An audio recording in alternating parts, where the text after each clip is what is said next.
comes with fully fledged lightsabers. Maybe a distant dream, but the market is full of different models inspired by them. Cool toy models for fans of this unique weapon are popping up daily.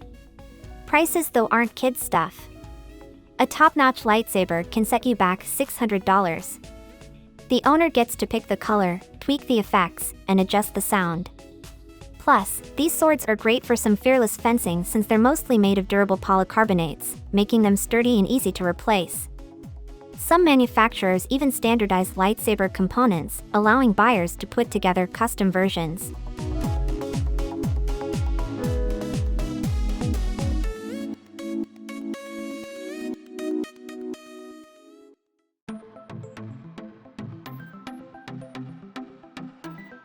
The fans of the Half-Life game series are coming up with all kinds of stuff while eagerly awaiting the third installment.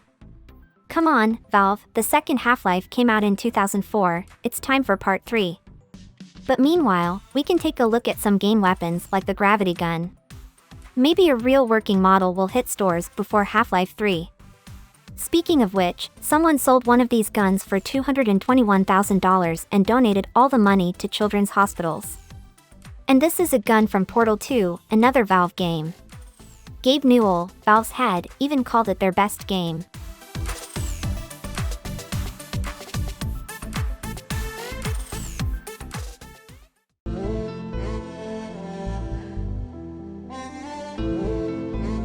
Back in 1964, the third Bond movie, Goldfinger, hit the screens featuring the Aston Martin DB5 as James Bond's ride.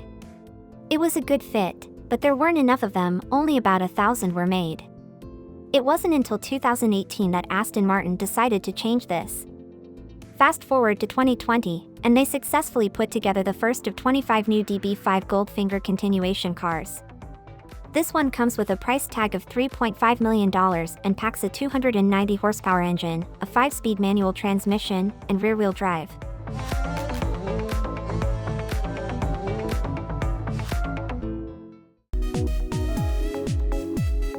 This R2-D2 doesn't carry tools for fixing stuff, instead, it's got a fridge inside. Surprisingly, it's the same size as the original. Plus, it comes with a projector, meaning you can easily set up a Star Wars movie marathon. Who knows, maybe this R2-D2 has a message for Obi-Wan Kenobi too. It's more fun to figure it out while holding a can of soda cooled to 7 degrees Celsius. Just use the remote control to summon the robot.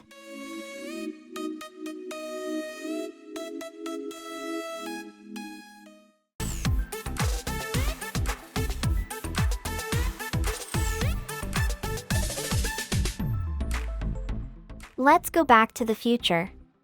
Remember the main car from the movie? It's none other than the DeLorean DMC-12 Time Machine. Now, this flying version is built on the Zetquad platform, powered by 4 jet engines for a top speed of around 400 km per hour.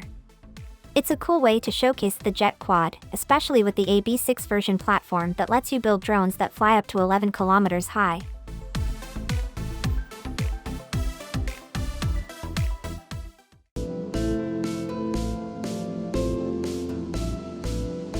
Check out this Super Mario-inspired light fixture.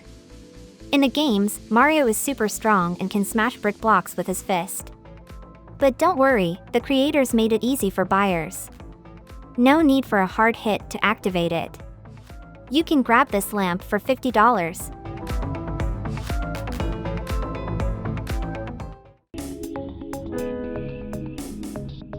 On March 24, 2023, after 26 years, the last episode of Pokémon was released. The associated merchandise for this universe is beyond description. Take, for instance, this contact lens cleaner named Visonic Dome, shaped like a Pokeball. You can fill it with regular cleaning liquid, and it uses ultrasound to easily tackle dust, pollen, and grime. The same tech found in medical labs.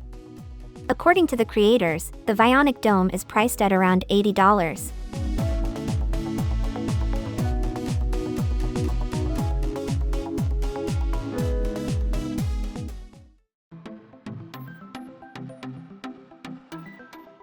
Ever dreamt of building your own Batmobile?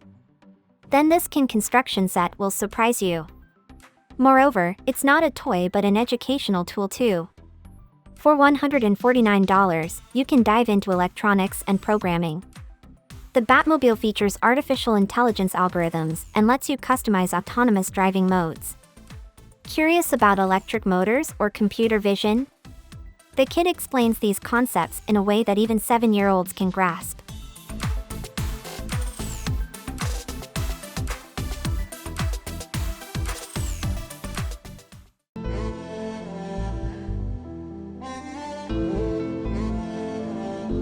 Here's a question for Batman fans. How much is the Joker worth? The 2019 film about him cost $7 million. Now there's a Jocker Bust inspired by the Suicide Squad movie, and it's going for $115. Unlike its counterparts, this build offers interactivity. A remote control lets you swivel the supervillain's head and move his jaw. The assembled Joker measures 42.5 by 27 by 23 centimeters. But can everyone tackle 1,478 parts?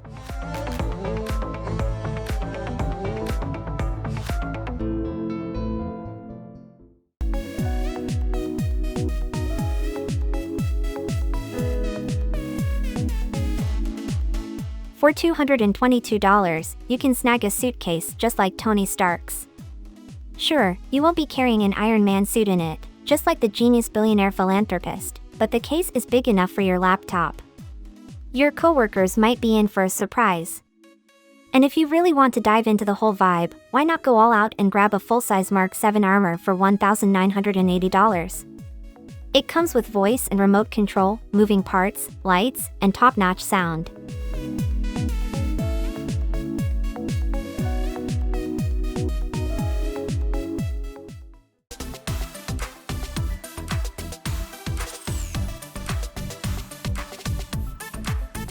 When you think of anime, you probably don't imagine a dystopian psychological thriller about the future where law enforcement monitors citizens' mental states under the guise of fighting crime.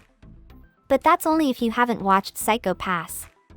It's so harsh that the Chinese Ministry of Culture banned it in 2015. But that didn't stop the fans or the flood of merchandise. To celebrate the 10th anniversary, a replica of the Dominator gun hit the market. Just like in the anime, it scans targets, transforms, and gives hints.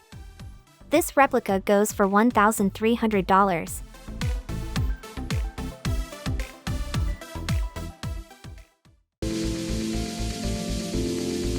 Perhaps a more budget-friendly option is this 1.4-liter Pip-Boy mug at only $50. The M202A1, seen in the hands of Schwarzenegger's command, is a light rocket launcher reaching targets up to 730 m. This toy version goes for $80 and shoots soft projectiles, available at $10 for 4 pieces.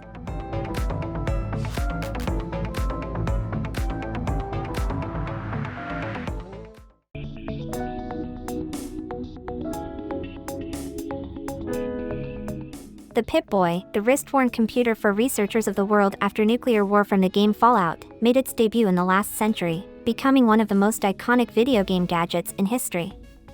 Bethesda, owner of the Fallout rights, sees the chance to make this Pip-Boy, weighing around 900 g. It works on its own or pairs with a smartphone, offering a player a clock, an alarm, message viewing, and even calls.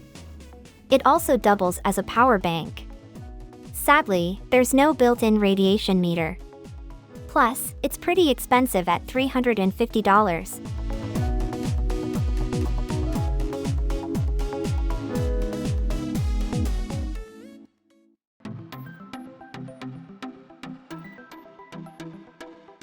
Gran Turismo games have been around since 1997, earning cult status for their realistic physics. They're so cool that they inspire builds like this gaming PC. The case is crafted based on a Lamborghini V12 Vision Gran Turismo. By the way, this Italian hypercar was designed specifically for the game. In doing so, the company achieved 3 things: it got some publicity, let designers flex their skills, and paid homage to their own 1968 concept car, the Marzal.